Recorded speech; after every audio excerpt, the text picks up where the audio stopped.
Before tonight's journey begins, let me know where you're listening from. Now, settle in. Let your shoulders soften, let your breathing slow, and allow the day to drift quietly away. Tonight we travel to the sleepy market town of Moreton-in-Marsh, Gloucestershire, in June of 1909, to a quiet courtyard where a brass sundial catches the last of the afternoon light.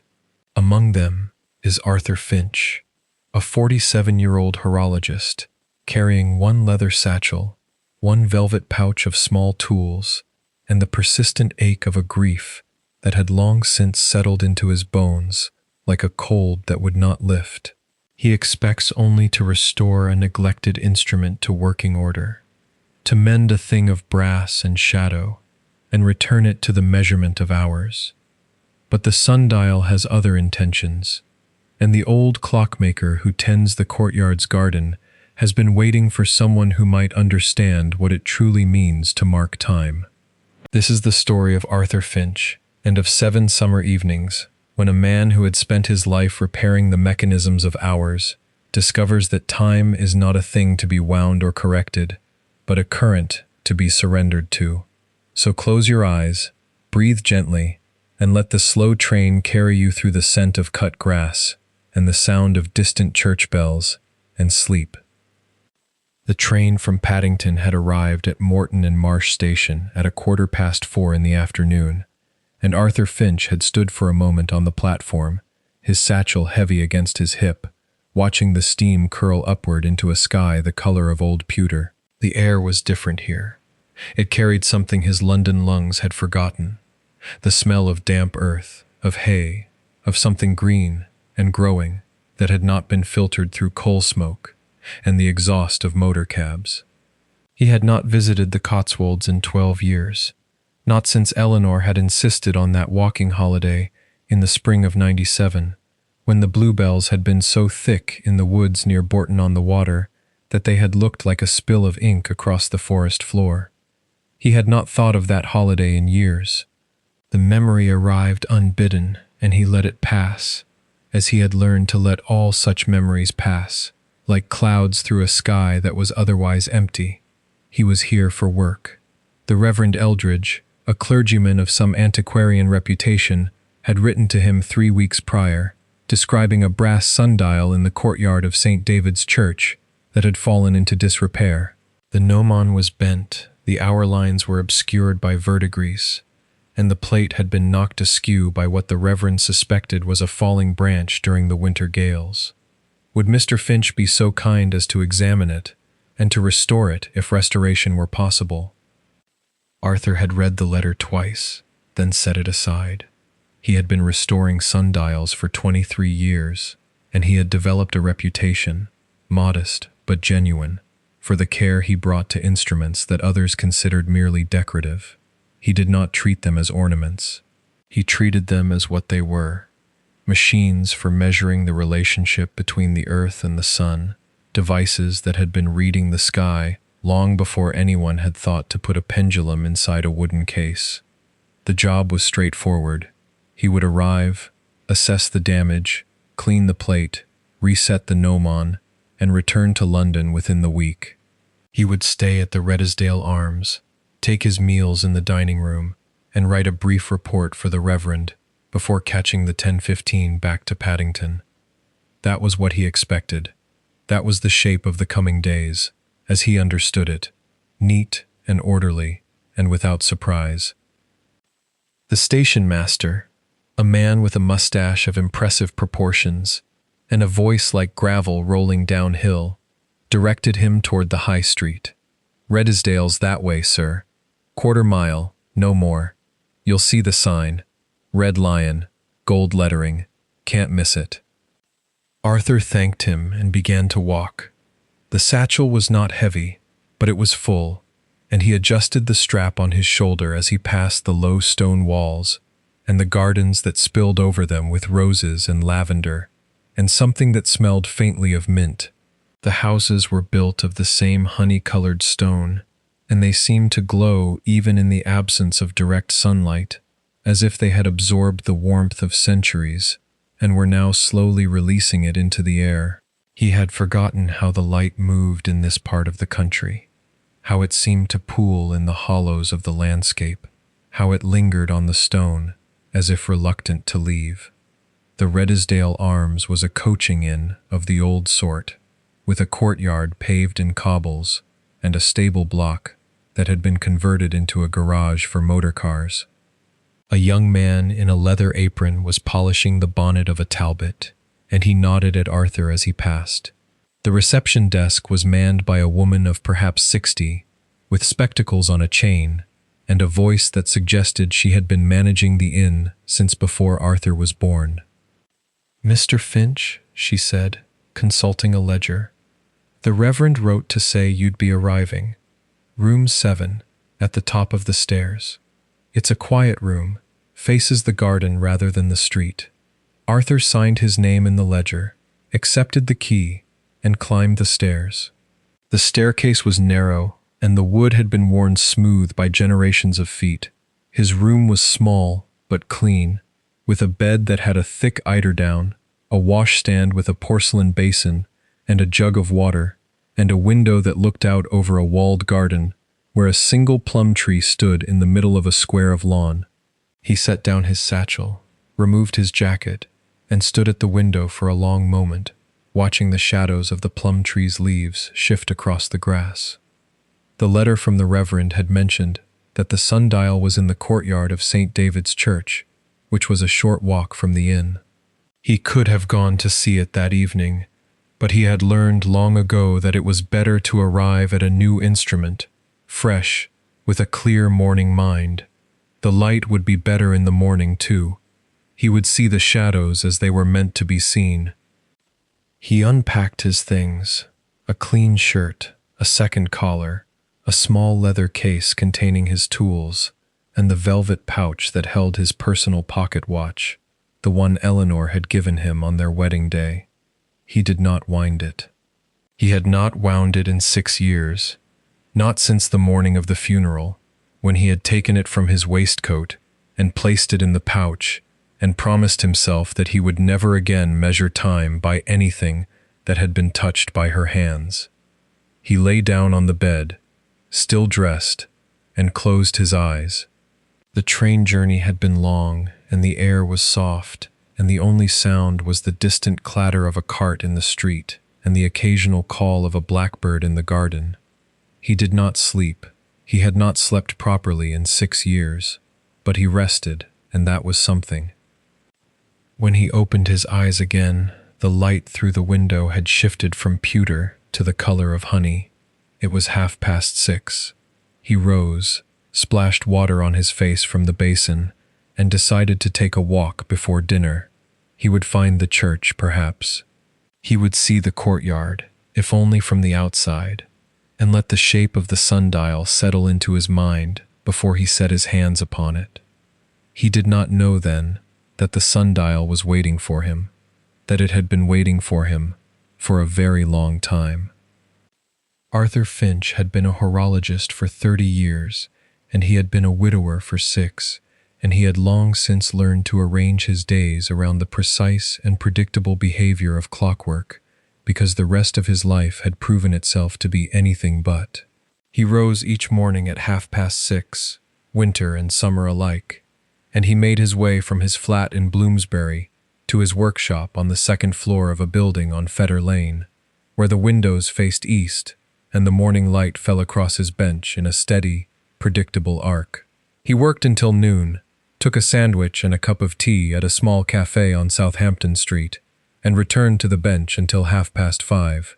He ate his evening meal at a chop house on Chancery Lane, always the same table by the window, always the same order: mutton chop, potatoes, a glass of stout, and then he walked home along the Strand, past the theater crowds and the newsboys and the electric lights that were slowly replacing the gas lamps, and he let himself into his flat and sat in the dark until it was late enough to attempt sleep.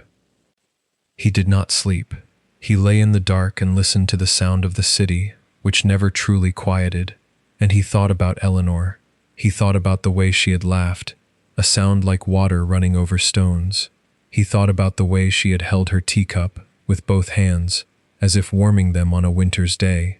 He thought about the last morning when he had kissed her forehead and told her he would be home by 6, and she had smiled and said she would have the fire lit, and he had walked out into a day that had seemed ordinary and had returned to a house that was not empty but was emptied, as if something vital had been removed from the air itself.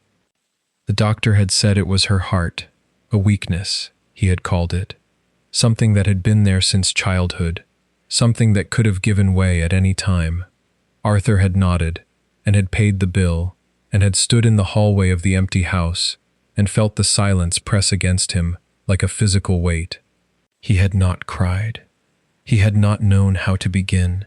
He had simply stood there, in the dark, and had understood that the world had divided itself into before and after, and that he was now living in the after, and that nothing would ever be the same again.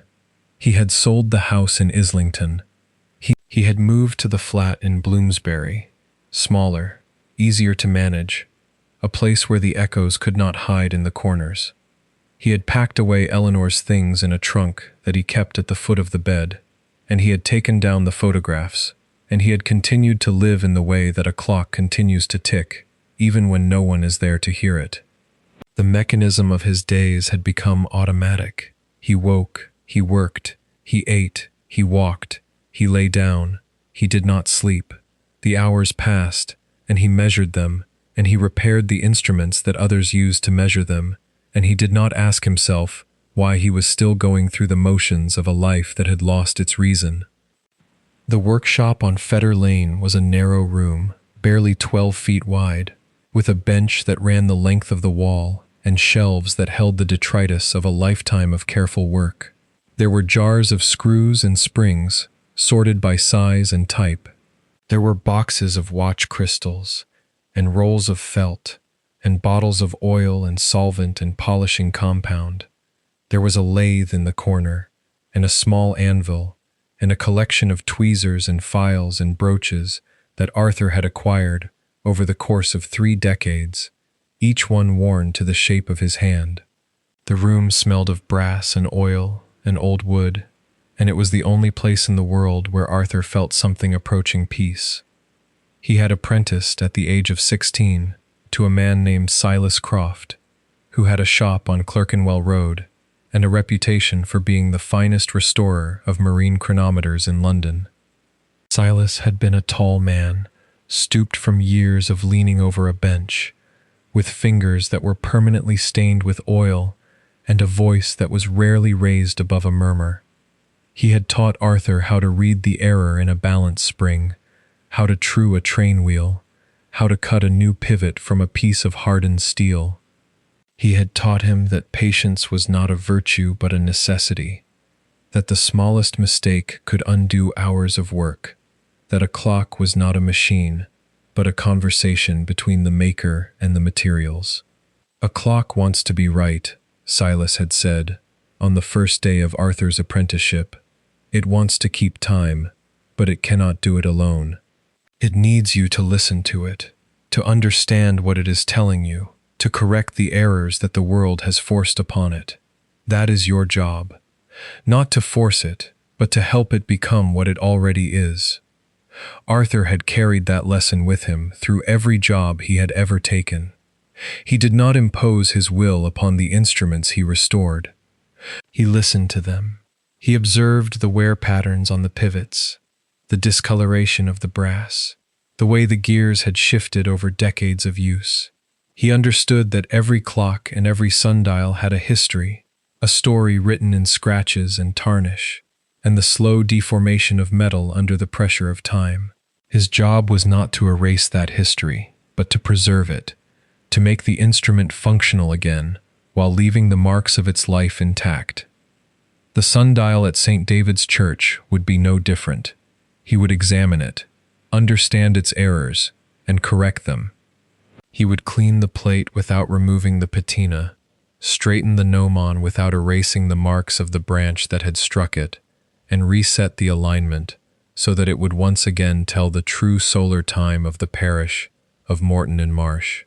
It was a job like any other, and he would complete it with the same care he had brought to every job before it, and then he would return to London and continue his measured existence. He did not expect the sundial to change anything. He did not expect to be changed. But the sundial, as it turned out, had expectations of its own. The morning of his first full day in Morton-in-Marsh dawned clear and cool, and Arthur rose at his usual hour, washed and dressed, and made his way down to the dining room of the Redesdale Arms for breakfast. The room was paneled in dark oak, with a fire crackling in the grate despite the June warmth, and the windows looked out over the garden where the plum tree stood in its square of lawn. A young woman in a white apron brought him a pot of tea, a plate of eggs and bacon, and a basket of bread that was still warm from the oven. He ate slowly, savoring the quiet, and finished his tea before consulting the map he had been given by the innkeeper.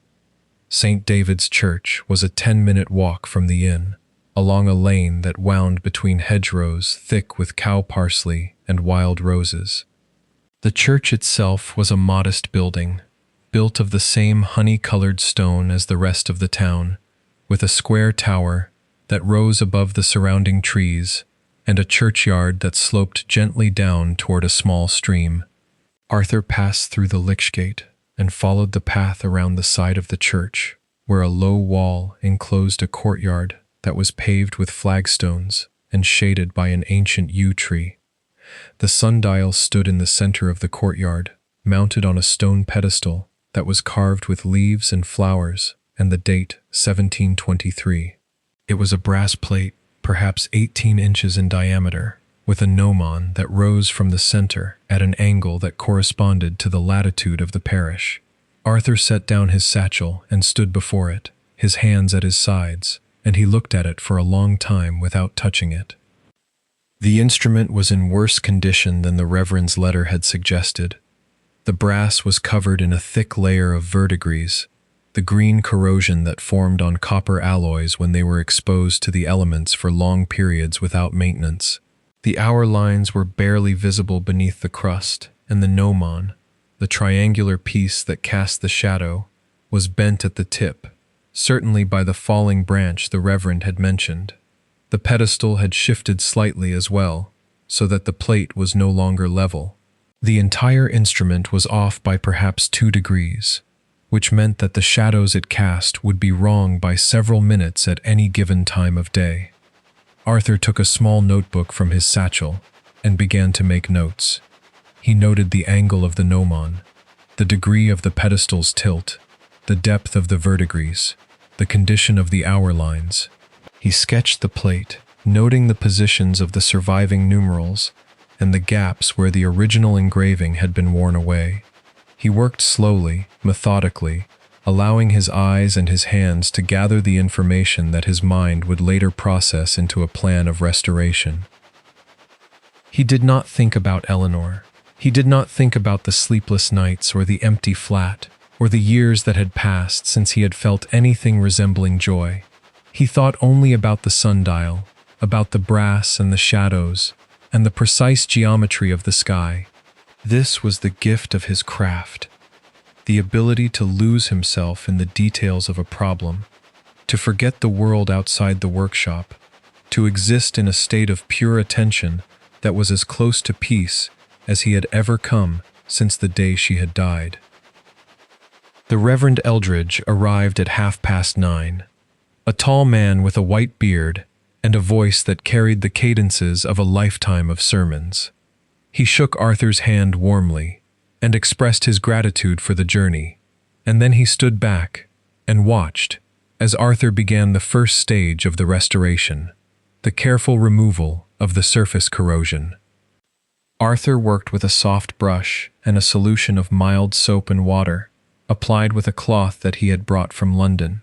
He did not use acid or abrasive, which would have damaged the brass beneath the verdigris. He worked slowly, patiently, allowing the solution to soften the corrosion before wiping it away with a gentle pressure.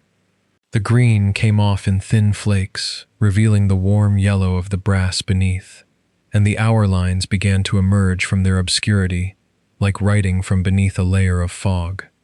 The Reverend stood in silence, his hands clasped behind his back, and watched. After a few minutes, he spoke.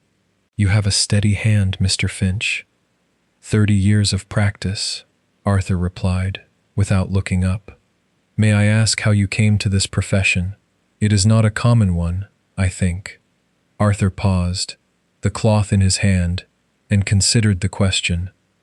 He did not often speak about himself, especially not to strangers, but there was something in the Reverend's voice, a gentleness, a patience, that made him feel that the question was not mere curiosity, but genuine interest.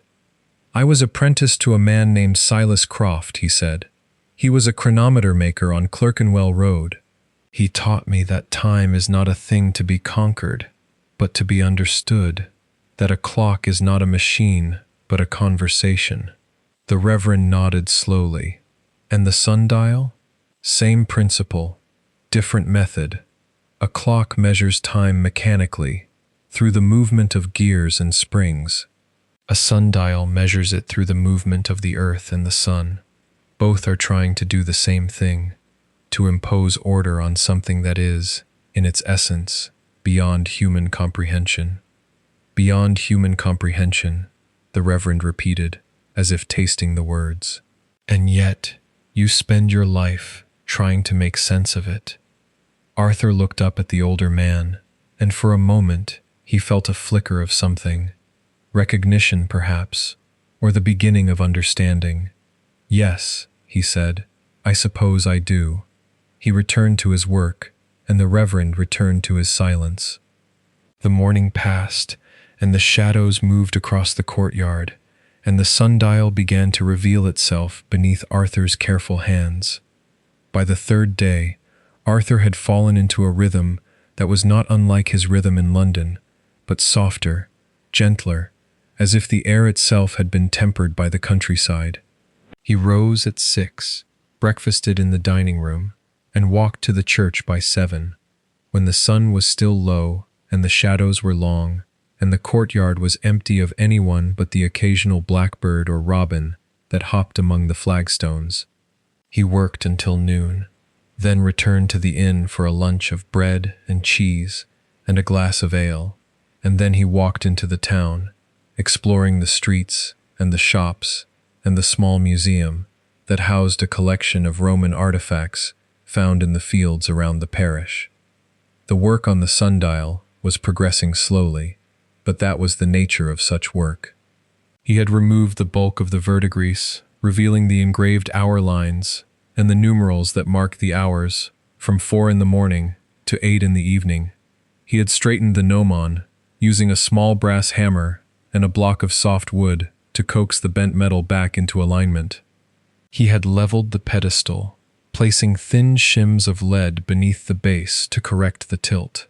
The plate was now true, the gnomon was straight, and the instrument was ready for the final stage of restoration, the recalibration of the hour lines to match the true solar time of the parish. This was the most delicate part of the process. A sundial was not a simple instrument, despite its appearance. The hour lines had to be calculated based on the latitude of the location, the declination of the sun, and the equation of time, the difference between apparent solar time and mean solar time, which varied throughout the year. A sundial that was correctly aligned for one location would be off by several minutes at another location only a few miles away. The sundial at St. David's Church had been designed for the latitude of Morton and Marsh, but the pedestal had shifted over the centuries, and the hour lines had been worn away, and the instrument had lost its accuracy. Arthur had brought with him a set of tables that Silas Croft had compiled decades ago, listing the equation of time for every day of the year. He also had a small theodolite, which he used to measure the angle of the sun at noon, and a pocket chronometer that he had adjusted to Greenwich Mean Time before leaving London. He set up his equipment on the morning of the 4th day, positioning the theodolite on a tripod in the center of the courtyard, and he began the careful work of measuring the sun's position and comparing it to the reading on the sundial. The mathematical work was absorbing, and it required a level of concentration that Arthur found almost meditative. He calculated the correction for the equation of time, the correction for the longitude of the parish, the correction for the tilt of the pedestal. He marked the new positions of the hour lines on the plate with a soft pencil, and he began to engrave them into the brass, using a small burin that he had sharpened himself on a stone that had belonged to Silas Croft. The Reverend Eldridge visited each morning, sometimes bringing a cup of tea from the vicarage, sometimes simply standing in silence and watching Arthur work. On the 5th day, he brought a visitor, a woman of perhaps 70, with silver hair and a face that was deeply lined but still bright with intelligence. She was introduced as Miss Margaret Harlow, the parish's unofficial historian, and she had come to see the sundial that had been in her family's garden before it was moved to the church. "It was my grandfather's," she said, her voice soft but clear. "He had it made in 1723, the year the church was rebuilt. He was a clockmaker, as well, not a professional, but a gentleman, with an interest in the stars. He used to say that the sundial was not a clock, but a poem about the sun." Arthur looked up from his work, the burin still in his hand. "A poem," he repeated. "Yes, he said that a clock tries to capture time, to hold it still and measure it, but a sundial lets it pass. The shadow moves, and you see the movement, but you cannot stop it. You can only watch." Arthur set down the burin and looked at the sundial, at the shadow that was even now creeping across the plate, marking the passage of the morning. He had never thought of it that way, as a poem, as a thing that was not about measurement, but about observation. He had spent his entire career trying to make instruments more accurate, more precise, more faithful to the passage of time. But Miss Harlow's grandfather had understood something that Arthur had missed, that the value of a sundial was not in its accuracy, but in its invitation to watch. "The sun does not care about our measurements," Miss Harlow continued. "It rises and sets, and the shadow moves, and we are here to see it, that is all." The Reverend cleared his throat. "Miss Harlow has a way of putting things that I find both unsettling and enlightening." "Perhaps that is the purpose of poetry," Arthur said, and he was surprised to hear himself say it, as if the words had come from somewhere outside his own mind.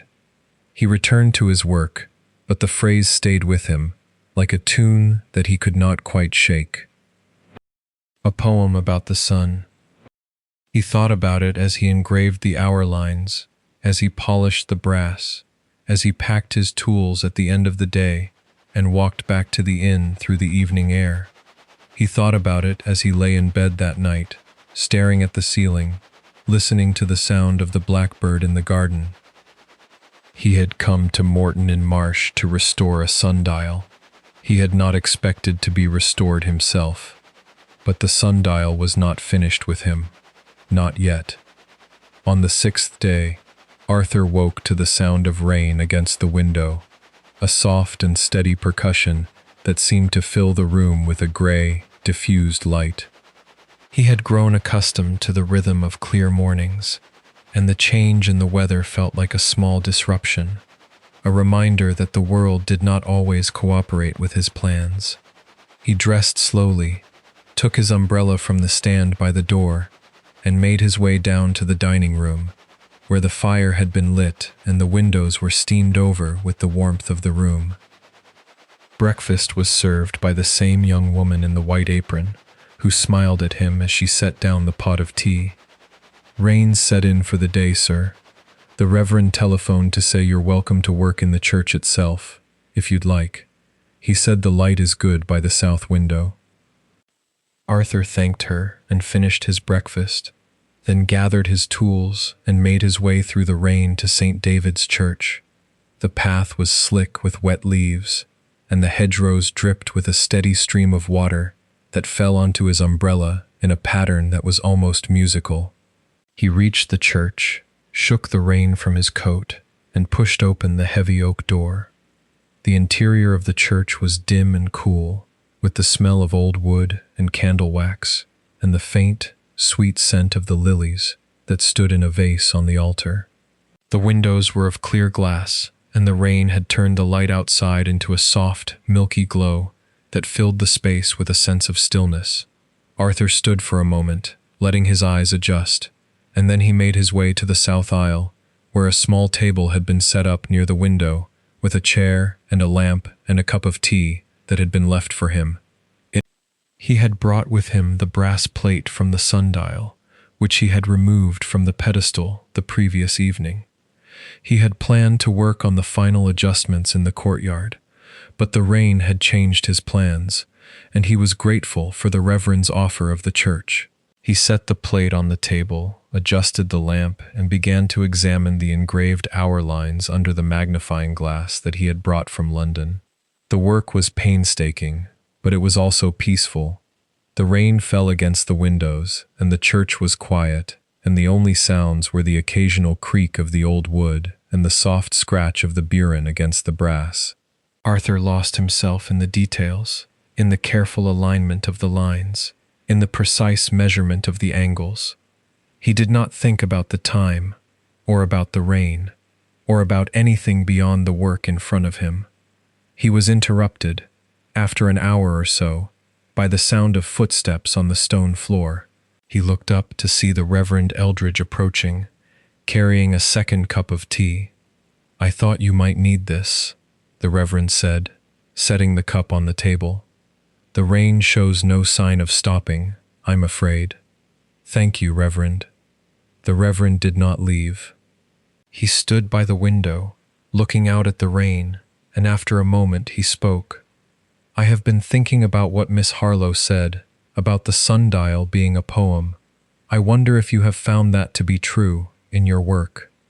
Arthur set down the burin and picked up the cup of tea.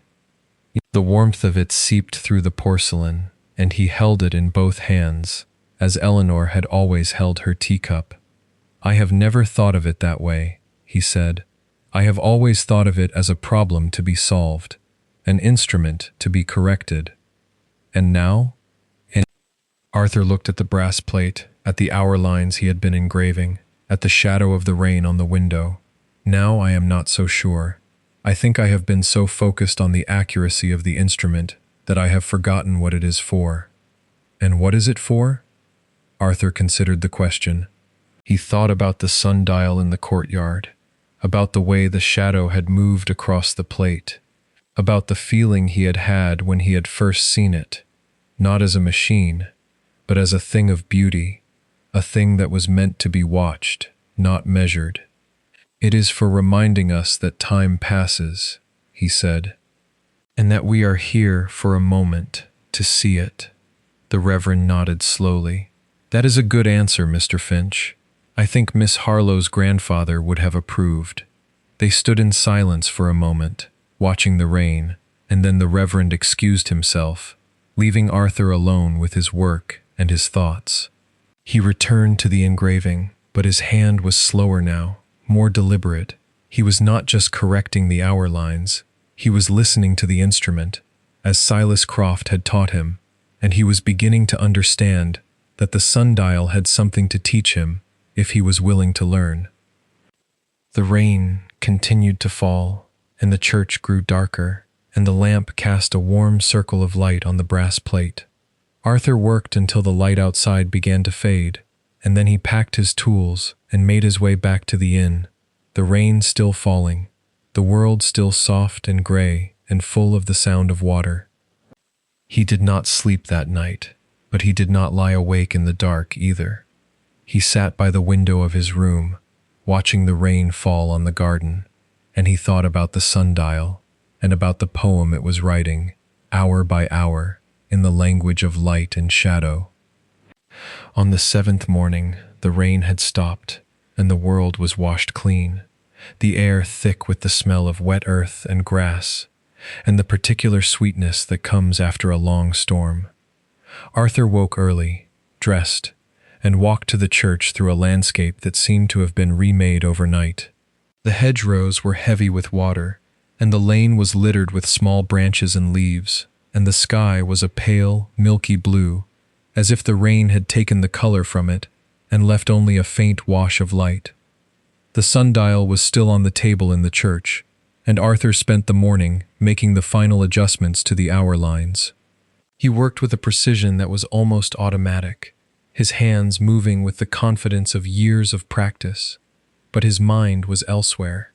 He was thinking about the poem, about the shadow, about the way the sunlight would fall on the plate when he returned it to the pedestal. He was thinking about the moment when the instrument would be restored, and the shadow would move across the brass, and the sundial would begin to tell time again. He finished the work at noon, packed his tools, and carried the plate back to the courtyard. The sun was high, and the shadows were short, and the air was warm and still. He set the plate on the pedestal, adjusted the alignment, and stepped back to look at it. The sundial was restored. The brass glowed in the sunlight. The hour lines were clear and precise, and the gnomon cast a shadow that fell exactly on the line for 12:30. It was correct. It was accurate. It was, as far as Arthur could determine, perfect. He stood in the courtyard, looking at the sundial, and he felt nothing. No satisfaction, no pride, no sense of accomplishment. He had done what he had come to do, and the instrument was restored, and he could go home. He could catch the train to London, return to his flat, and resume his measured existence. He could leave the sundial and the courtyard and the quiet town of Morton in Marsh behind, and he could forget that he had ever heard Miss Harlowe's grandfather's poem. But he did not go home.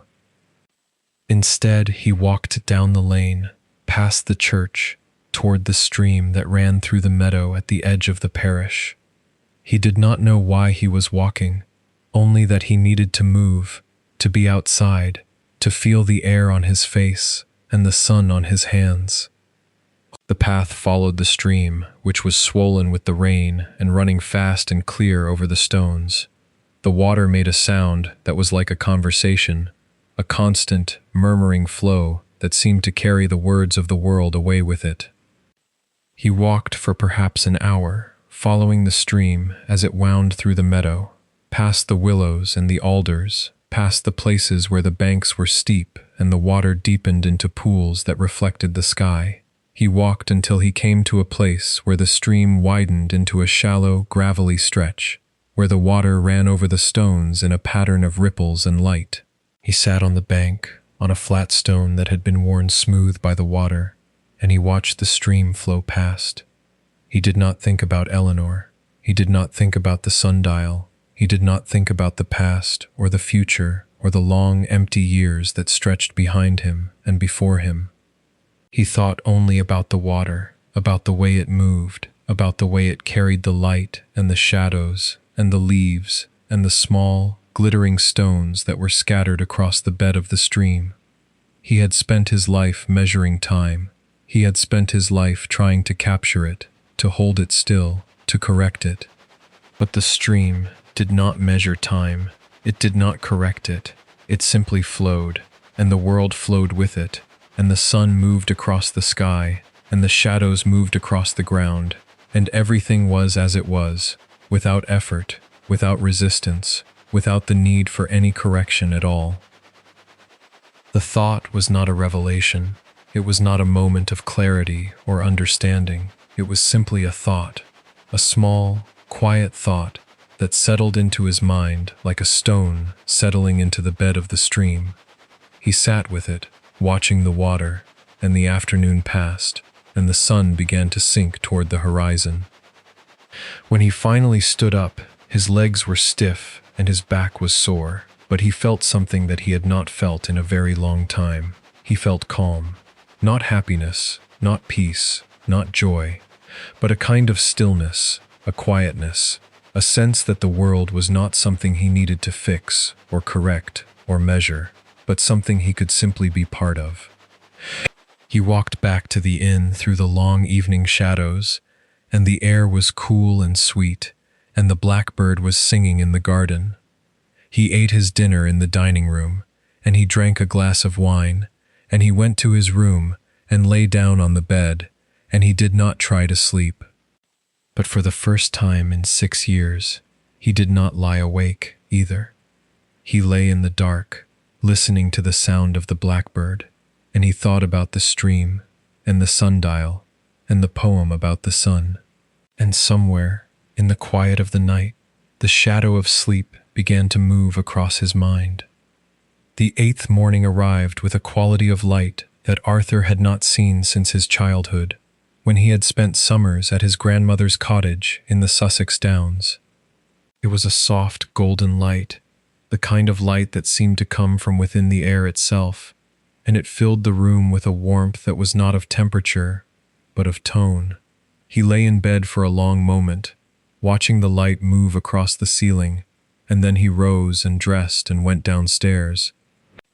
The dining room was empty, save for an elderly man who sat at the table by the window, reading a newspaper and drinking a cup of tea. The man was perhaps 80 years old, with a face that was deeply lined and hands that were gnarled and stained with something that looked like ink or oil. He wore a waistcoat of dark wool, and a pocket watch chain hung across his chest, and his eyes were the pale blue of the winter sky, clear and sharp and full of a quiet, steady attention. Arthur took a seat at the table across the room, and the young woman brought him his tea and his breakfast. He ate slowly, watching the old man, who did not look up from his newspaper. There was something familiar about the man, something in the way he held the paper, in the way his fingers turned the pages, in the way his eyes moved across the columns of print. It was the familiarity of a trade, of a craft, of a lifetime spent working with the hands. When Arthur had finished his breakfast, the old man folded his newspaper and looked up. Their eyes met, and the old man smiled. "You are the clockmaker," he said. It was not a question. "I am a horologist," Arthur said. "I restore timepieces." "Same thing," the old man said. "I am a clockmaker as well. Or I was, until my hands gave out. Now I only repair what I cannot resist." Arthur nodded. "I have been restoring the sundial at St. David's Church." "I know," the old man said. "I have been watching you. The Reverend told me you were here. I thought I might come and introduce myself." He stood up, slowly, with the careful movements of a man who had learned to conserve his strength. He crossed the room and extended his hand. "Jeremiah Moss," he said. "I had a shop on the High Street for 40 years. Retired now, but I still have a bench in my garden shed." Arthur shook his hand. The grip was firm, despite the gnarled fingers, and the palm was rough with calluses. "Arthur Finch," he said. "I know," Jeremiah said again. "I have been asking about you. The Reverend speaks highly of your work. He says, you have a steady hand and a patient disposition." "I try," Arthur said. "The Reverend also says that you are a man who carries a great weight. He did not say what it is, but I have been around long enough to recognize the look of a man who has not slept well in many years." Arthur felt a small, sharp pang at the words. He had not expected to be seen so clearly, and he was not sure how to respond. He looked down at his hands, at the stains of brass and oil that were still visible on his fingers, and he said nothing. Jeremiah sat down in the chair across from Arthur and folded his hands on the table. "I have a question for you," he said.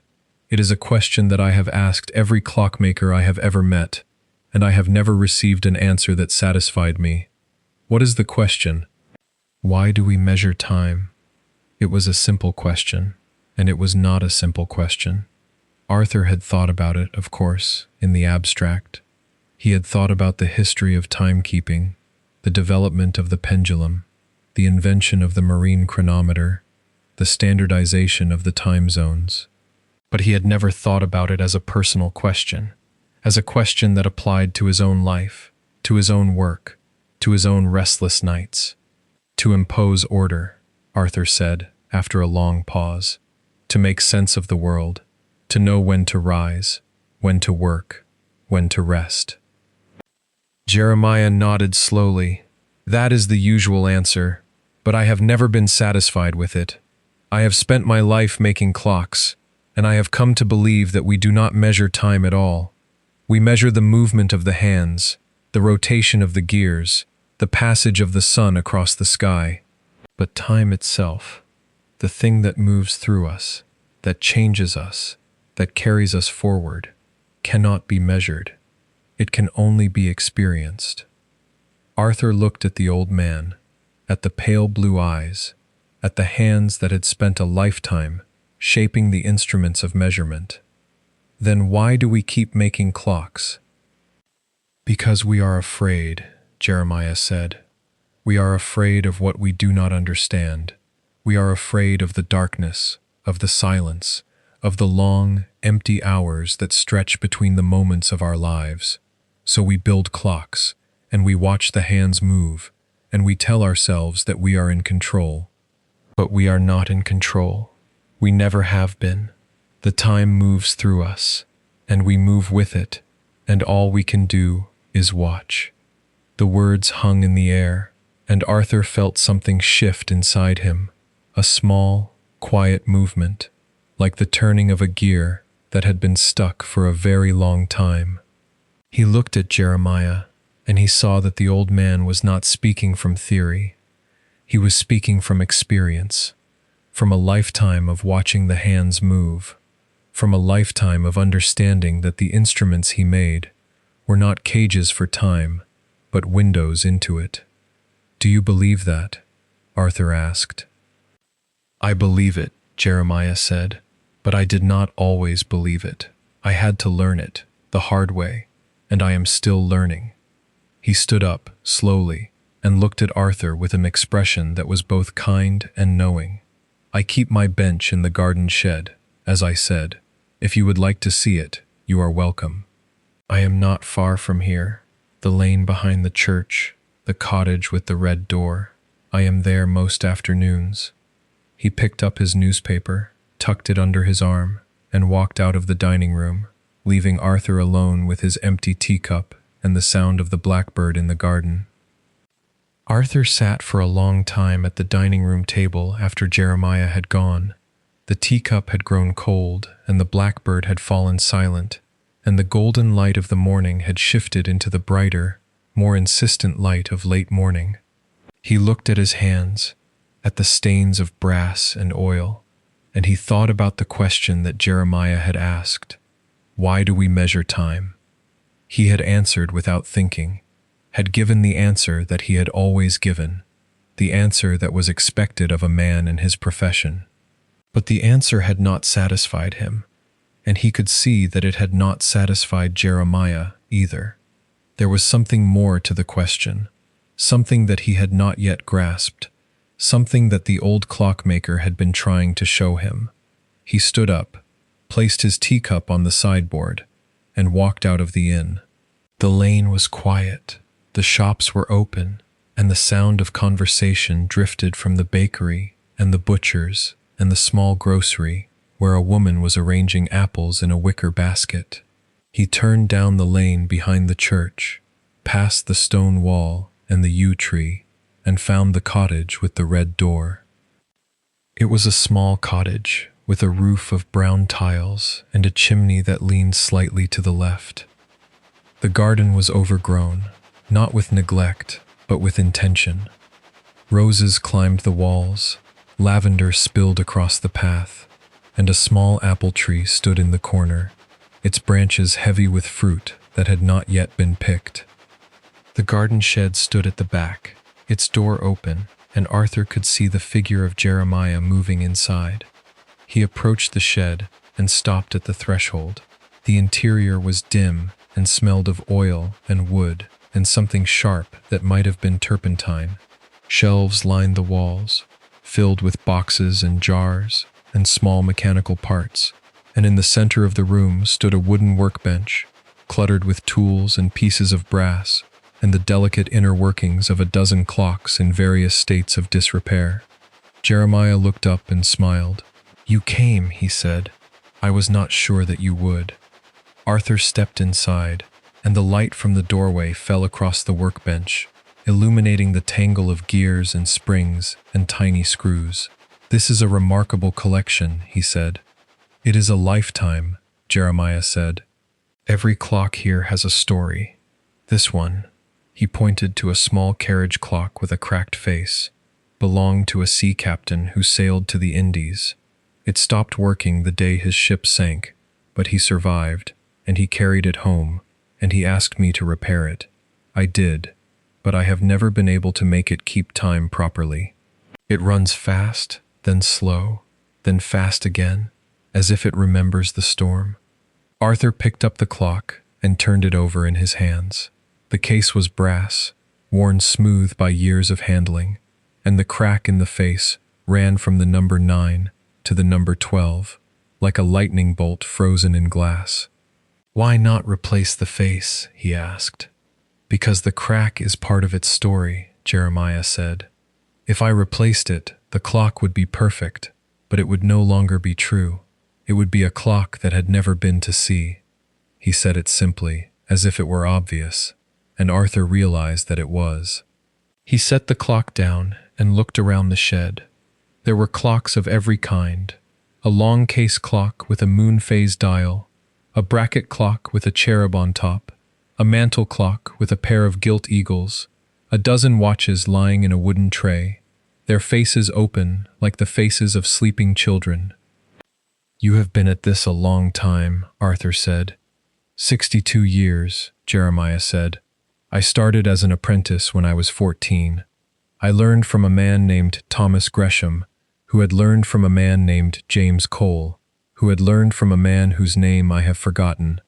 The trade passes down like a thread through the generations, and each of us adds a stitch." He picked up a small screwdriver and turned back to the workbench, where a clock lay open, its mechanism exposed like the anatomy of a small metal creature. "This is a French clock from the 18th century. The original owner was a countess who kept it on her dressing table. It has a striking mechanism that plays a melody on the hour, but the spring has weakened, and the melody has become slow and uneven." He adjusted something with the screwdriver, and the clock made a small, soft sound, like a sigh. "The countess is long dead, and the clock has passed through many hands, but the melody remains. It is not the same melody that the countess heard, because nothing stays the same. But it is still music, and it still marks the hours, and that is enough." Arthur watched the old man's hands move over the mechanism, slow and deliberate, each movement precise and unhurried. There was no urgency in the work, no anxiety, no desire to finish quickly and move on. There was only the work itself, the careful attention to each gear and spring and screw, the quiet acceptance of the time that the work required. "Do you ever feel that it is useless?" Arthur asked. "All this effort, all this care, to make something that will one day break again, that will need to be repaired again, that will never be perfect." Jeremiah looked up, and his eyes were gentle. "It is not about perfection," he said. "It is about care. It is about paying attention to something, giving it your full attention, without expecting anything in return. The clock does not thank me. It does not reward me. But when I work on it, I am not thinking about the past or the future. I am only thinking about this gear, this spring, this moment, and that is a kind of peace." He set down the screwdriver and turned to face Arthur fully. "You are a good horologist, I can tell. You have the hands for it, and the patience. But you are trying to fix something that cannot be fixed. You are trying to make time stand still, to hold it in place, to correct the error of the past, and that is why you cannot sleep." Arthur opened his mouth to speak, but no words came. The old man had seen through him, had seen the wound that he carried, the wound that he had been trying to heal with brass and steel and the precise adjustment of gears. He had been trying to fix time itself, to make it behave, to make it obey, and he had failed because time does not obey. "What do I do?" Arthur asked. and his voice was quiet, almost a whisper. Jeremiah smiled, a slow, kind smile that creased the corners of his eyes. "You stop trying to fix it," he said. "You let it be. You let the clock run fast or slow. You let the crack remain in the face. You let the melody change. And you listen to what it has to tell you." He picked up the French clock and held it out to Arthur. "Here," he said. "Take it. Work on it tonight, if you like. But do not try to make it perfect. Just listen to it. Hear what it has to say." Arthur took the clock in his hands. Arthur took the clock in his hands. It was heavier than it looked, and warm from Jeremiah's hands, and the mechanism inside it ticked with a slow, irregular rhythm, like a heart that had learned to beat at its own pace. He looked at the old man, at the lined face and the pale blue eyes, and he nodded. "Thank you," he said. "There is nothing to thank me for," Jeremiah said. "I have only given you what was given to me. Now go, and let the clock speak." Arthur walked back to the inn with the French clock in his hands, and the afternoon sun was warm on his shoulders, and the blackbird was singing in the garden. Arthur carried the clock to his room and set it on the small writing desk beneath the window. The afternoon light fell across its brass case, catching the curves and edges and casting long shadows across the polished surface. He pulled up the chair and sat down, and for a long moment he simply looked at it. It was a beautiful object, finely made, with a face of enamel and hands of blued steel and a small winding key that lay in a velvet-lined compartment at the base. The crack in the face was barely visible, a thin line that ran from the number 9 to the number 12, and the hands were set at 3:15, or perhaps 4:15. It was impossible to tell, because the clock was not running. Arthur opened the case and examined the mechanism. The mainspring was intact. The escapement was clean. The balance wheel was undamaged. He could see why Jeremiah had said the melody had become slow and uneven. The pin barrel, which held the pins that struck the chime, was worn in places, and the spring that powered the striking mechanism had lost some of its tension. He could fix it. He knew how. He had the tools, and the knowledge, and the steady hands that the work required. But Jeremiah had asked him not to fix it. He had asked him to listen. So Arthur did not reach for his tools. He sat back in the chair, and he looked at the clock, and he listened. At first, there was nothing. The room was quiet. The inn was quiet. The world outside was quiet. He could hear the distant sound of a dog barking, and the rustle of leaves in the breeze, and the faint, steady hum of his own breathing. But the clock was silent. Then, very faintly, he heard it. A sound like a whisper, like the rustle of silk, like the faint, distant tapping of a tiny hammer on a tiny anvil.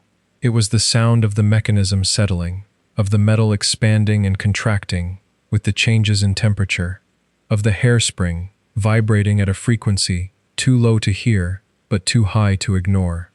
It was the sound of time passing, not measured by the hands, but felt through the body, through the air, through the material of the clock itself. Arthur closed his eyes and listened. The sound was irregular, as Jeremiah had said, but it was not unpleasant. It was like the sound of rain on a window, or the sound of a stream flowing over stones, or the sound of a heartbeat that had learned to beat at its own pace. It was not the sound of a clock that was broken. It was the sound of a clock that had lived, that had experienced storms and storms, and the hands of 100 different people, and that had decided, in its own way, to keep its own time. He sat like that for a long time, listening to the clock, and the afternoon passed, and the light shifted from gold to amber to the deep, soft blue of early evening. He did not think about Anna. He did not think about the hours of the night. He did not think about the sundial at St. David's Church, or the stream in the woods, or the poem that the Reverend had read. He thought only about the sound, the faint, irregular, imperfect sound of the clock that had been to sea. When he finally opened his eyes, the room was dim, and the clock was glowing faintly in the last light of the day. He looked at it, and he saw that the hands had moved. They were no longer at 3:15. They were at 5:15, or perhaps 4:30. The crack in the face made it difficult to tell, but they had moved. The clock was running, not perfectly, not accurately, but running. He smiled. He did not know why he smiled. It was a small thing, a trivial thing, a clock that had begun to run on its own. But it felt like a gift, like a message, like a sign that something had shifted in the world, that the gears of the universe had turned in a direction that was not wrong, but simply different. He stood up and stretched, and his joints cracked and his muscles complained, but he did not mind. The clock was running, and the evening was soft, and the blackbird was singing in the garden, and he was not afraid of the night. He went downstairs and ate his dinner in the dining room, and the young woman brought him a bowl of soup and a slice of bread and a glass of milk, and he ate slowly, savoring each mouthful. The dining room was empty, save for a man reading a book by the fire, and the only sounds were the crackle of the flames and the scrape of Arthur's spoon against the bowl. When he had finished, he returned to his room and sat down at the writing desk again. The clock was still running, its hands now pointing to something that might have been 7:30 or 7:45. He wound it gently, not too much, just enough to keep it going, and he listened again to the sound of its mechanism. It was a comforting sound, a companionable sound. It was not the sound of time passing, not really. It was the sound of a small, imperfect, beautiful thing that had decided to keep going, to keep ticking, to keep marking the hours in its own way, regardless of whether anyone was watching or listening or caring. Arthur undressed and lay down on the bed. The window was open a crack, and the cool night air drifted in, carrying the scent of lavender and earth. He could hear the blackbird still singing, its song rising and falling in the darkness. He did not try to sleep. He did not try to stay awake. He simply lay there, listening to the clock, listening to the blackbird, listening to the slow, steady rhythm of his own breathing. And for the first time in 6 years, he did not count the hours. The next morning, Arthur woke to the sound of the French clock striking the hour.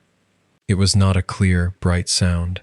The pins on the pin barrel were worn, and the spring had lost some of its tension, but it was a sound, a real sound, a sound that marked the passage of time in a way that was both imperfect and true.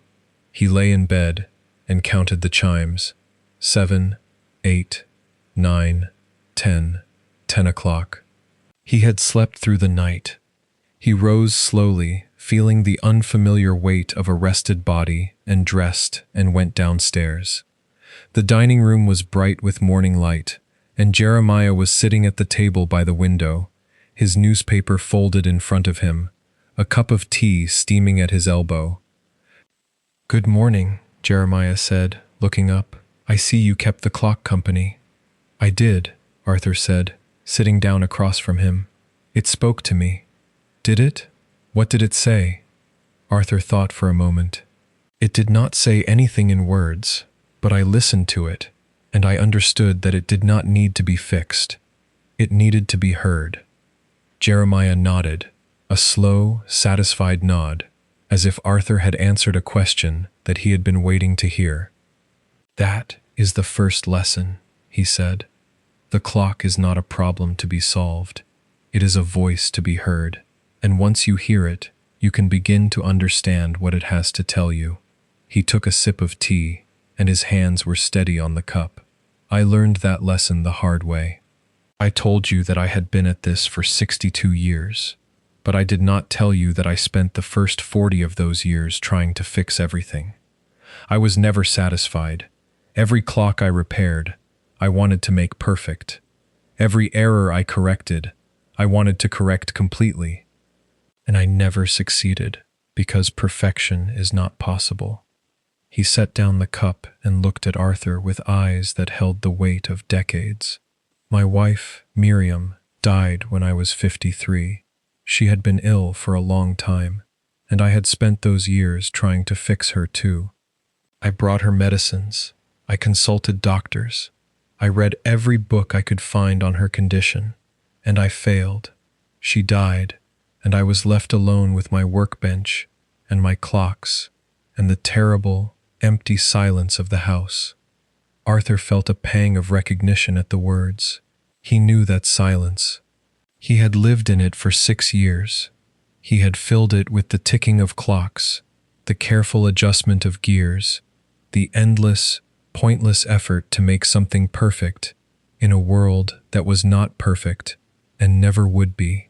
I did not sleep for 3 years after Miriam died, Jeremiah continued. I worked until my hands cramped and my eyes burned and my back ached. I fixed clocks that did not need fixing. I repaired clocks that were beyond repair, and I grew bitter and angry and hollow because I could not fix the one thing that mattered most. He paused, and his voice softened. And then one day, a man brought me a clock.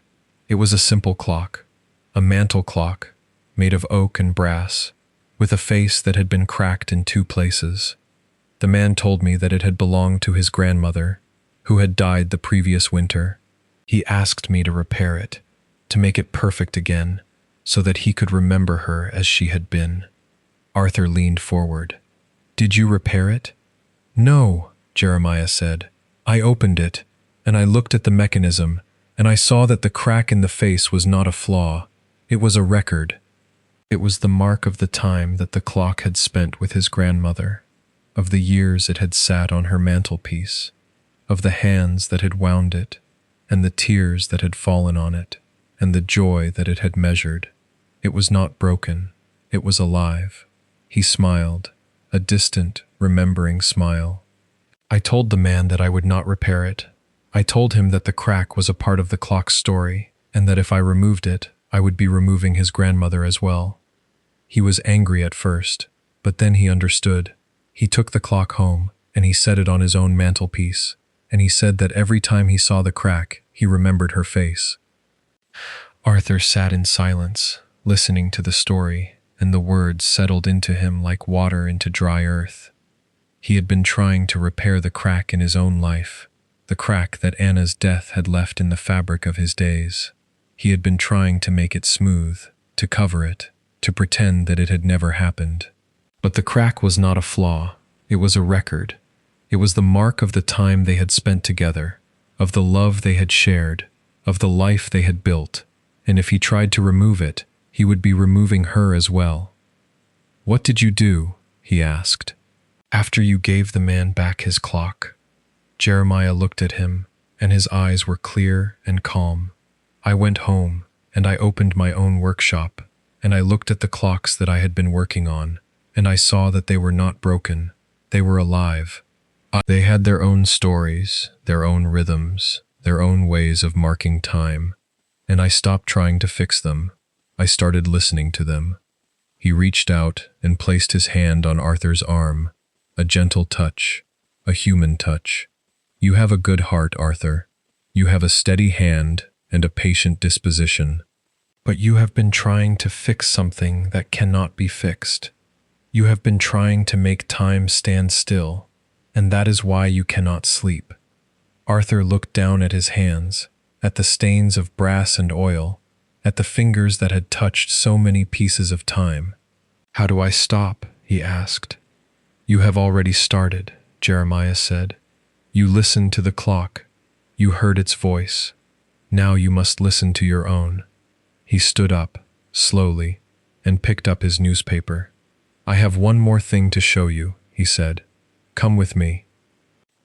Arthur followed him out of the dining room, into the bright morning, and the blackbird was singing in the garden. Jeremiah led Arthur through the lane behind the church, past the cottage with the red door, and down a narrow path that wound through a small wood of hazel and hawthorn. The path was soft with fallen leaves, and the air was cool and damp. and the only sounds were the rustle of their footsteps and the distant call of a wood pigeon. At the end of the path, they emerged into a clearing where a small stone building stood, half hidden by ivy and brambles. It was an old well house, its roof sagging, its door hanging crooked on rusty hinges. Jeremiah pushed the door open, and inside was a small, dim space, with a stone floor and a stone basin in the center, filled with water that was so clear and still that it seemed to be holding its breath. "This is the old well of St. David's," Jeremiah said. "It has been here for 1,000 years, or maybe more. No one knows who built it or why, but the water is still sweet, and it still rises, and it still reflects the sky." Arthur stepped inside and looked into the basin. The water was so clear that he could see the stones at the bottom, each one distinct, each one worn smooth by centuries of water. And he could see his own reflection, looking back at him, his face pale in the dim light, his eyes dark and tired, and full of something that he could not name. "Look at the water," Jeremiah said. "Do not look at your reflection. Look at the water itself." Arthur looked, and he saw that the water was not still. It was moving, very slowly, rising from some unseen spring at the bottom of the basin, carrying tiny particles of light and shadow and stone. It was alive, and it was moving, and it did not care about time or perfections or the errors of the past. It only rose and fell and reflected the sky, and that was enough. He knelt down and dipped his hand into the water. It was cold, colder than he had expected, and it sent a shock through his body that was not unpleasant. He cupped his hands and brought the water to his lips, and he drank. The water was sweet, as Jeremiah had said, and it tasted of stone and earth, and something that might have been the memory of rain. He drank again, and then he sat back on his heels, and he looked at the water, and he felt something inside him begin to loosen. It was not a dramatic shift. It was not a moment of revelation or clarity or sudden understanding.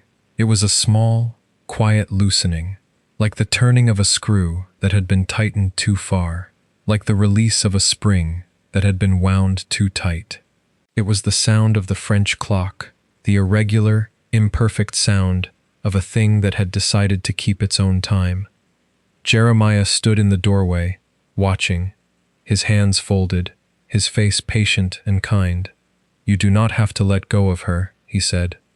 "You only have to stop holding on so tightly." Arthur nodded. He did not have words, but he understood. He had been holding on to Anna's memory, as if it were a clock that he could repair, a mechanism that he could adjust, a piece of time that he could correct. But Anna was not a clock. She was not a problem to be solved. She was a voice to be heard, a memory to be carried gently, a crack in the face of his life that was not a flaw, but a record of the love they had shared. He stood up, and his legs were trembling, but he did not feel weak. He felt present, in the way that water is present, in the way that a stream is present, in the way that a clock that has decided to keep its own time is present. "Thank you," he said, and the words were small, but they were enough. Jeremiah smiled. "You are welcome," he said. "Now go back to the inn and sleep. You have earned it." Arthur walked back through the wood, and the leaves rustled under his feet, and the wood pigeon called in the distance, and the air was cool and sweet, with the scent of damp earth and fallen leaves. He did not hurry. He did not think about the future or the past. He thought only about the water, about the cold, sweet taste of it, about the way it had moved in the basin, rising and falling, reflecting the sky, carrying the light. When he reached the inn, he did not go inside. He walked around to the garden where the blackbird was singing, and he sat down on the bench beneath the apple tree. The sun was warm on his face, and the grass was soft under his feet, and the blackbird's song rose and fell in the quiet of the afternoon. He closed his eyes, and he did not try to sleep. He did not try to stay awake. He simply sat and listened and let the day pass through him like water through a stone basin, rising and falling, carrying the light, reflecting the sky. And for the first time in 6 years, he did not feel the weight of the hours. He felt only the presence of the moment, the softness of the air, the song of the blackbird, the slow, steady rhythm of his own breath. The evening came gently, as it had every evening at St. David's. But this evening, Arthur felt it differently. He watched the sun sink behind the church tower, casting long shadows across the garden, and he watched the light shift from gold to amber to the deep, soft blue of twilight. The blackbird sang its last song of the day, and then fell silent, and the world grew quiet. He ate his dinner in the dining room, but he did not taste the food. He drank a glass of wine, but he did not feel its warmth. He sat by the fire for a while, watching the flames, and then he climbed the stairs to his room, his footsteps slow and steady on the creaking boards. The French clock was still running on the writing desk, its hands now pointing to 8:30, or perhaps 9:15. He wound it gently, feeling the resistance of the spring, the familiar weight of the mechanism in his hands. Then he set it down, and he undressed, and he lay down on the bed. The window was open, and the cool night air drifted in, carrying the scent of lavender and earth, and the faint, distant smell of wood smoke. He could hear nothing but the sound of his own breathing and the soft, irregular tick of the clock. He did not try to sleep. He did not try to stay awake. He lay in the darkness, and he let his thoughts drift, like leaves on a stream, like clouds in the sky, like the slow, steady rise of water in the old well of St. David's. And then, without warning, sleep came. It did not ask permission. It did not knock. It did not announce itself with a yawn or a sigh or a softening of the muscles. It came as water comes to a dry riverbed, as rain comes to a parched field, as the tide comes to the shore, slowly at first, then all at once. Arthur felt his body begin to loosen. His shoulders, which had been tight for 6 years, softened and dropped. His jaw, which had been clenched, unclenched. His hands, which had been curled into fists, opened and relaxed. And then the world began to fade. It was not a sudden darkness. It was a gradual dimming, like the closing of a door in a distant room, like the lowering of a curtain in a theater, like the sinking of the sun below the horizon. The sounds of the inn grew faint and distant. The ticking of the clock grew soft and slow, and the weight of his body seemed to lift, to float, to dissolve into the darkness. He felt himself falling, but it was not a fall of fear. It was a fall of surrender, a fall of release, a fall into something soft and deep and warm, like a bed of moss, like a pool of still water, like the embrace of a sleep that had been waiting for him for a very long time. The thoughts that had kept him awake for 6 years began to drift away. He thought of Anna, but the thought was not sharp. It was soft, like a memory of sunlight on a distant hill. He thought of the sundial, but the thought was not a task. It was a pattern, a shape, a mark of time that was not a record of loss, but a record of love. He thought of the stream in the woods, and he saw it clearly, the water flowing over the stones, the light dancing on the surface, the leaves floating on the current. He thought of the well of St. David's, and he tasted the sweet water, cold and pure and alive. He thought of Jeremiah, and he heard the old man's voice, not as words, but as a feeling, a warmth, a kindness that had been given freely and without expectation. And then he thought of nothing at all. The darkness was not empty. It was full of a quiet that was not silence, full of a stillness that was not emptiness.